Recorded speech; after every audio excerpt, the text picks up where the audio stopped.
Hello, folks. I am this guy, Karsten. This is my second episode of This Guy's Chronicles. The first person I want to mention is Al Capone. So, Al Capone is the reason why I don't like the idea of criminalizing drugs and alcohol, although it's a good idea not to use drugs and alcohol.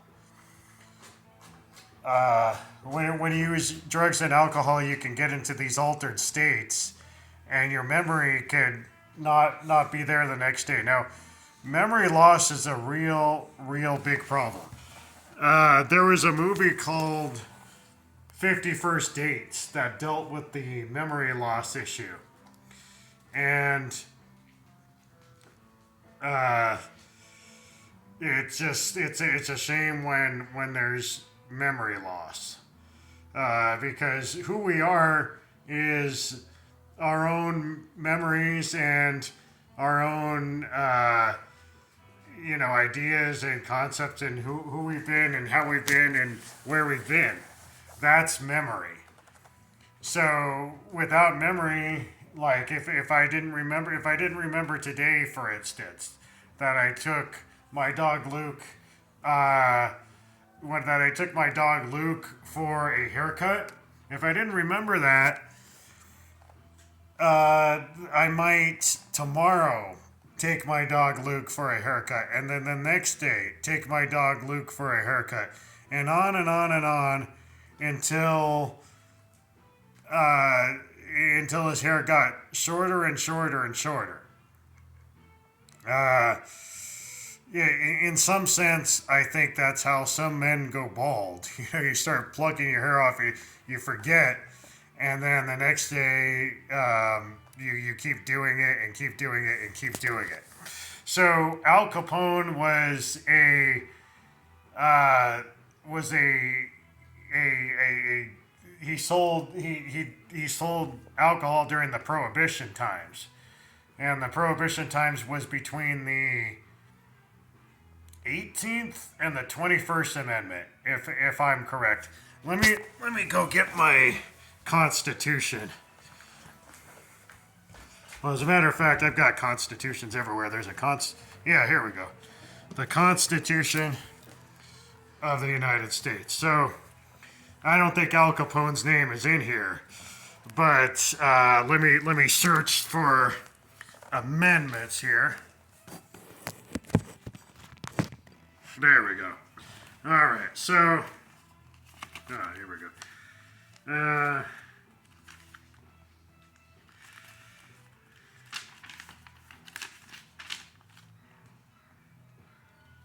Here it is. Yes, it's Amendment 18.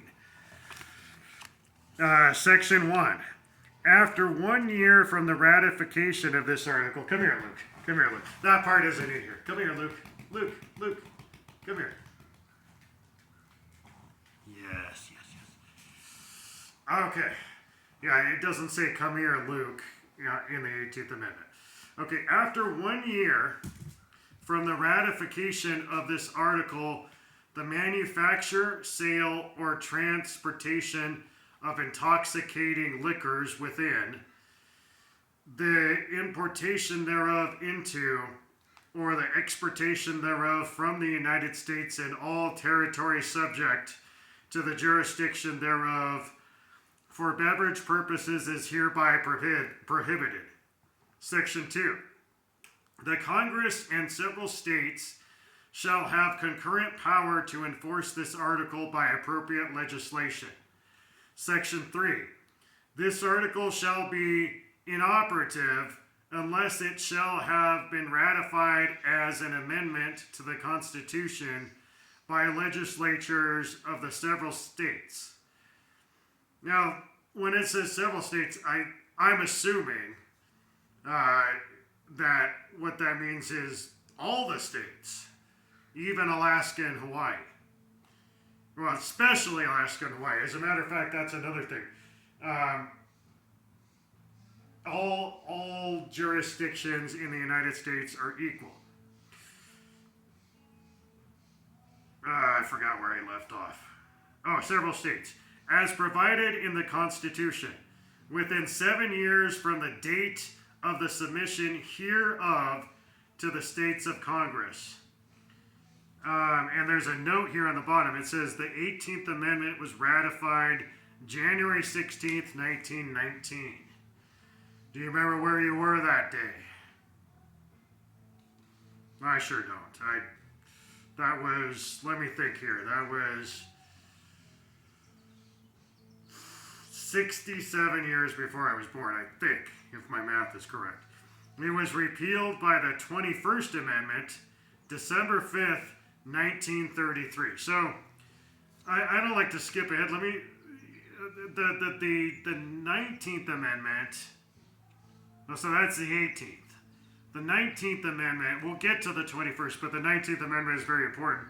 It says, the right of the citizens of the United States to vote shall not be denied or abridged by the United States or by any state on account of sex. Congress shall have power to enforce this article by appropriate legislation. Now, notice it doesn't say gender. It says sex. Let me put that up. Okay. So it says sex. So, by on account of sex. So, technically,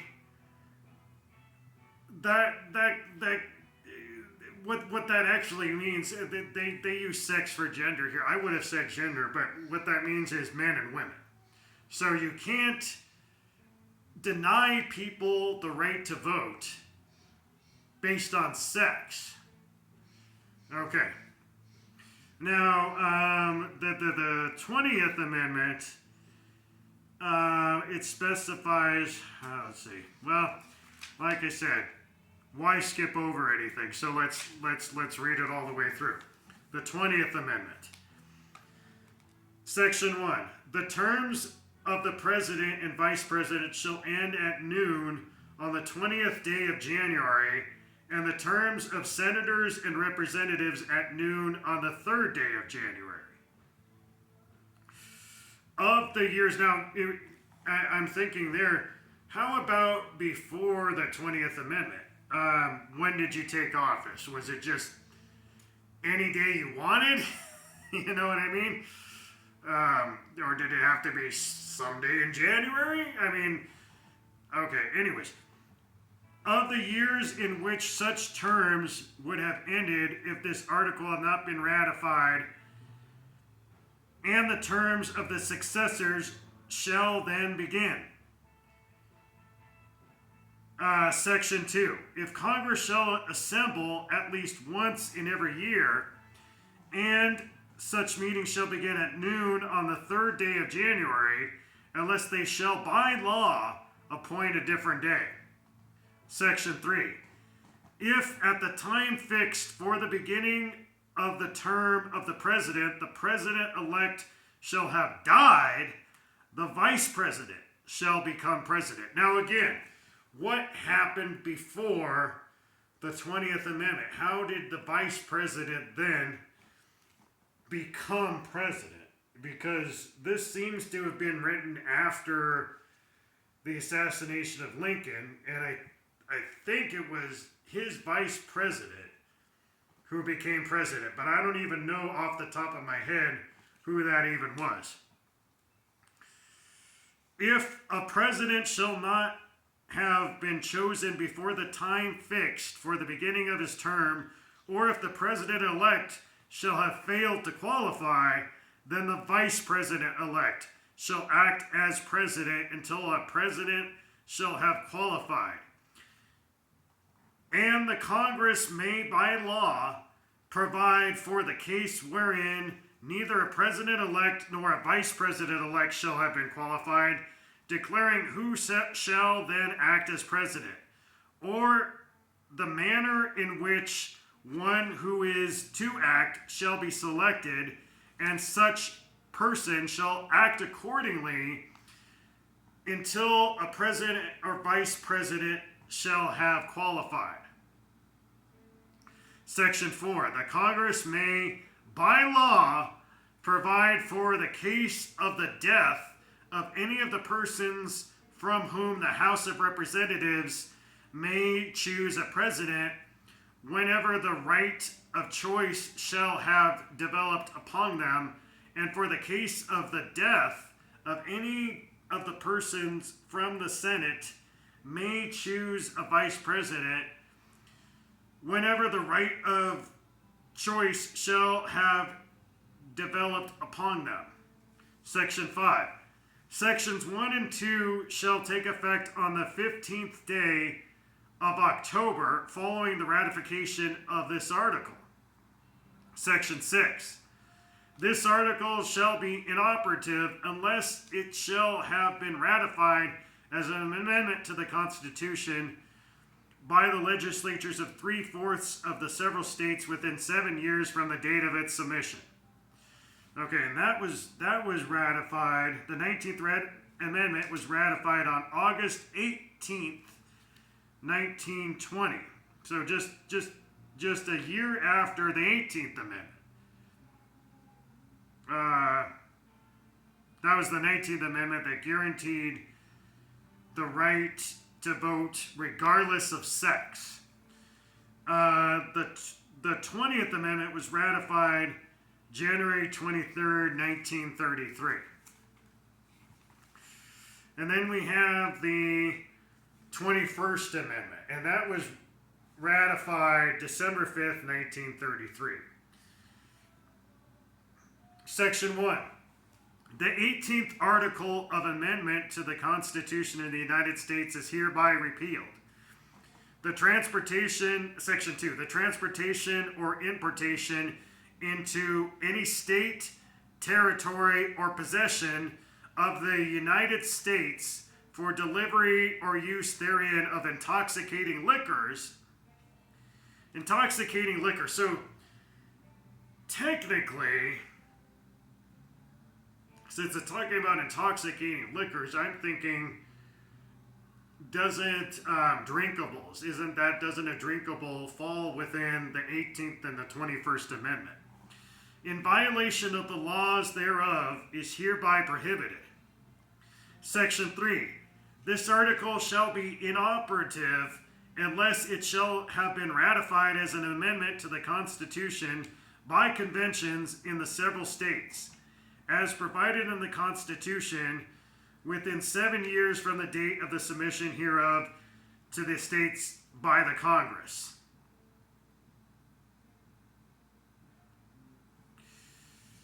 Okay, so it repealed the 18th Amendment, which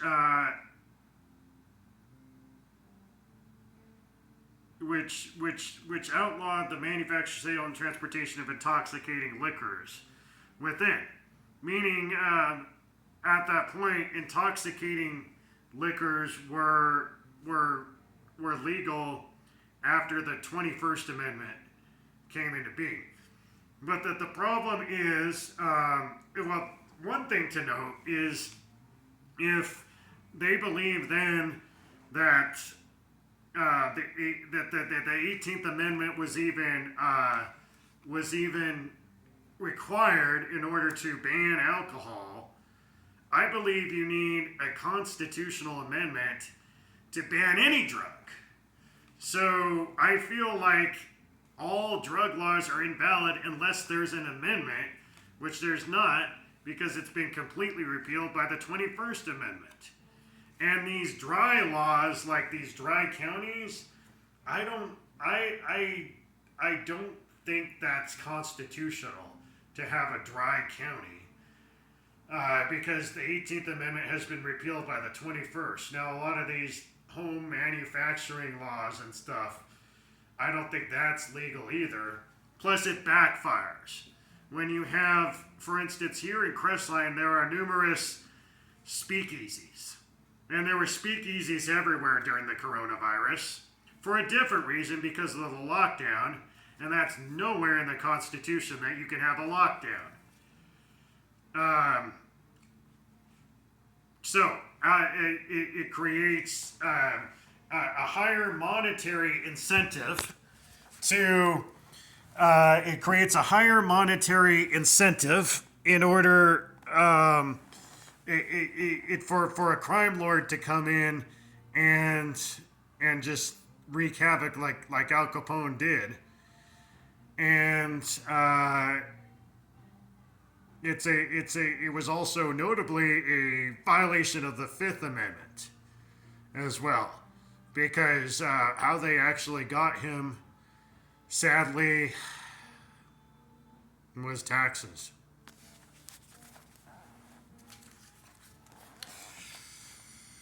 Like yesterday, I said an untruth. Now, when I misspeak, when somebody intentionally misspeaks, when I or somebody intentionally misspeaks, is it an untruth?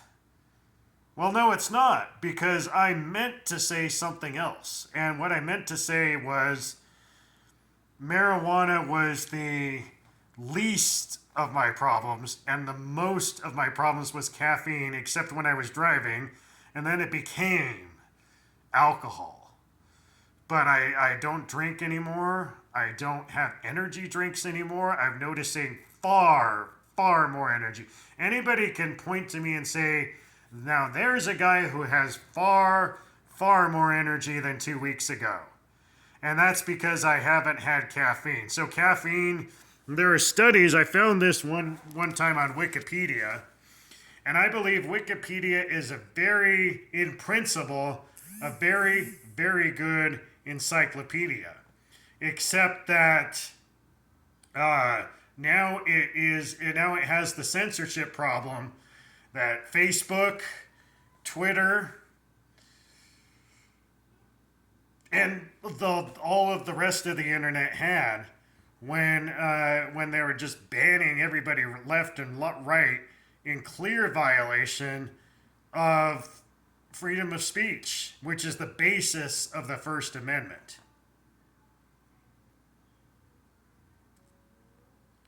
So that's the basis there for the First Amendment, which guarantees the right.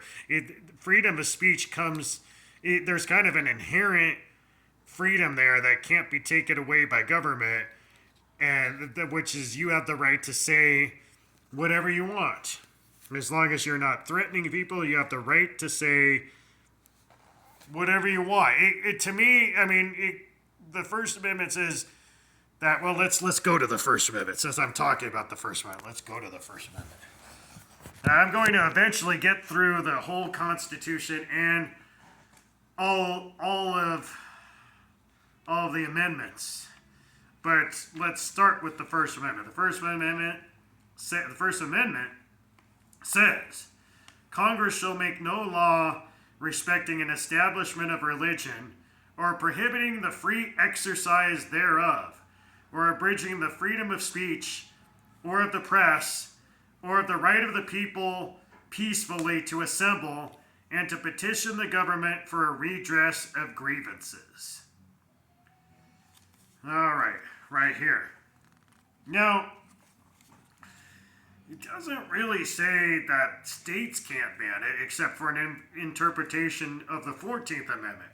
And I'll get to the 14th Amendment in my next episode. And I have to also say another thing. Every single week, I'm sorry. Well, this is a daily show. This that you're looking at is a daily show. But every single week, I am taking the Sabbath off. The Sabbath is Saturday, but it begins on Friday night.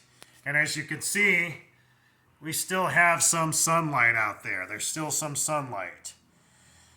Outside, there is still transpiring sunlight for approximately less than an hour.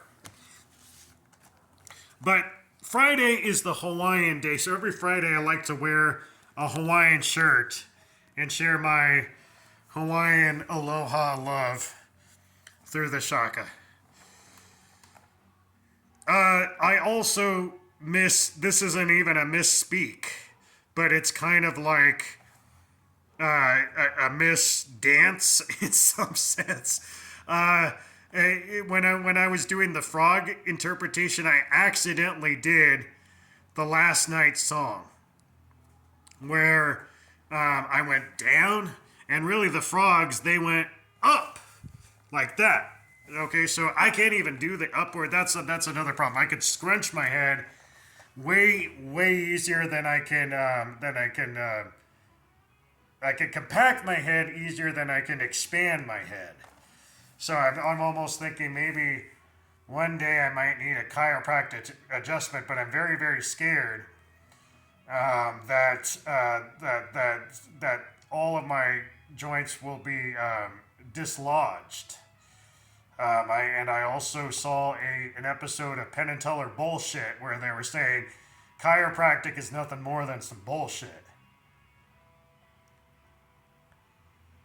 We should not give any money to war. So this money that we're giving to Ukraine, you have the right to say that Vladimir Putin should not have just willy-nilly just come in and massacred everybody in Bucha and Ukraine. You have the right to say that. But you also have the right, you also have the right to not have your tax money going to fund war and to fund war. And I was calling on Twitter, that we had, since the advent of the vaccines, we had the Holocaust of war and aggression. And somehow, through some trickery, somebody somewhere switched it around so now it says aggression and war. But I distinctly remember I put war first. It's the Holocaust of war and aggression.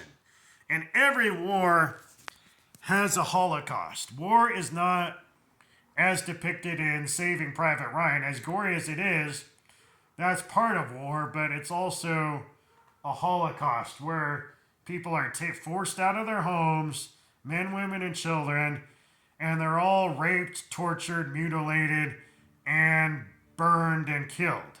That's really what war is. It's not anything that really anybody should do. And see, that's another thing. We should not have a draft. We should have an all-volunteer army, and we should not have mandatory community service.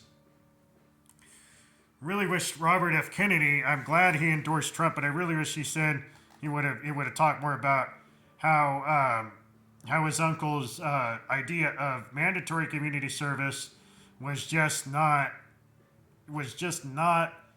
it. It should only be voluntary community service. And that's more meaningful. Even if you just volunteer one day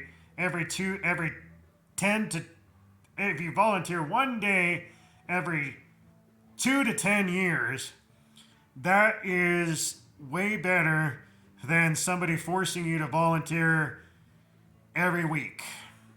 All right, so like I said with the 13th Amendment, I really think it should not include an exception for punishment of a crime. I don't even like community service as punishment of a crime.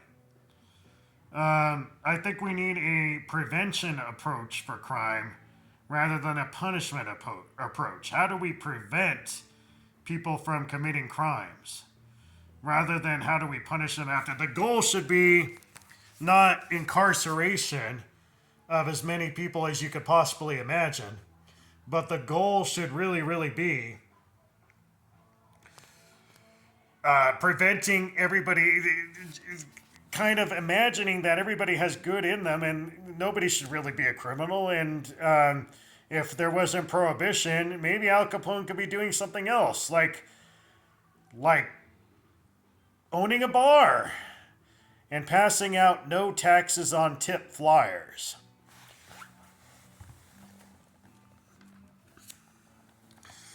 The original Woodstock is what I meant by ask the people from Woodstock. And broadly speaking, what I was meaning is ask the peace movement.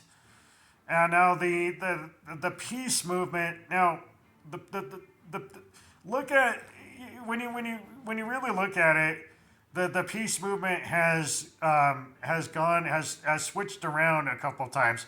In the early part of the 20th century, the people who opposed Woodrow Wilson make the world safe for democracy, which if anybody's saying make the world safe for democracy, what they're really saying is to force these other countries to comply with American law. When really, as Ron Paul's already talked about, there already is unwritten international law, which is you just can't come in and kill a bunch of people. Now, I think Vladimir Putin should just stop the bombing campaign and the butchery and the rape, and he's not even trying to sugarcoat it at all. But that's what's going on in primarily eastern Ukraine. It's just an all-out war zone, as it was during the